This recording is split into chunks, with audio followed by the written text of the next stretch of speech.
In an exclusive interview being aired on BBC One on Sunday night at 7 o'clock, the Princess Royal has told Countryfile that if badgers are to be culled, she believes the most humane way to kill the animals is to gas them. Gassing of badgers was abandoned in the early 1980s because it was considered to be inhumane.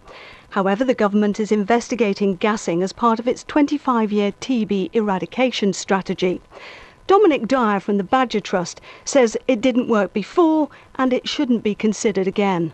Ministers looked at the response to the trials, and they saw animals that died in a very painful way, in a way that would, I think, concern many people. The use of cyanide, the use of carbon monoxide, any type of gassing of wildlife like that, I think will be very distressing, very painful, and cause great damage and harm to the animals themselves. So no, we don't agree with Princess Anne on that issue. Some people would argue, though, that gassing would be more humane than shooting. No, I don't see there's any evidence to indicate that. The problems you've had with gassing in the past is you put gas into a set which has got many entry and exit points. The gas does not disperse equally around the set, so some animals will take the gas in and die quite quickly, others won't.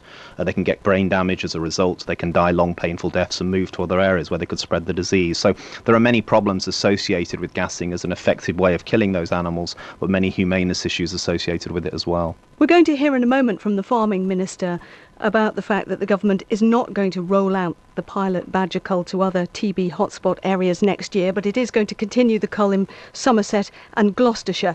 Do you actually see that as a victory for an organisation like yours? Hugely. You know, I've been involved from the very start in a grassroots campaign to get people out around cities and towns in this country to campaign against this, and it's become what we call the Badger Army now, the biggest wildlife campaign we've seen in Europe. We've had tens of thousands of people in Bristol, Manchester, London, Leeds, across the country coming out, and people who've never campaigned and never protested before, from all walks of life, all backgrounds and ages, who are united, this sort of care and compassion for wildlife. And I think we're really standing up now and say, hold on a minute, before we take a decision to destroy a protected species like our badgers, we must have very good, sound, scientific, economic and animal welfare reasons to take that decision, and we just don't have them when it comes to badger culling. So no, I am very pleased with the result. I think that badger campaign we've had has mainly impacted upon the politicians at a critical stage, to a point where we haven't seen this extension to what could have been 10 new areas across the country, of course.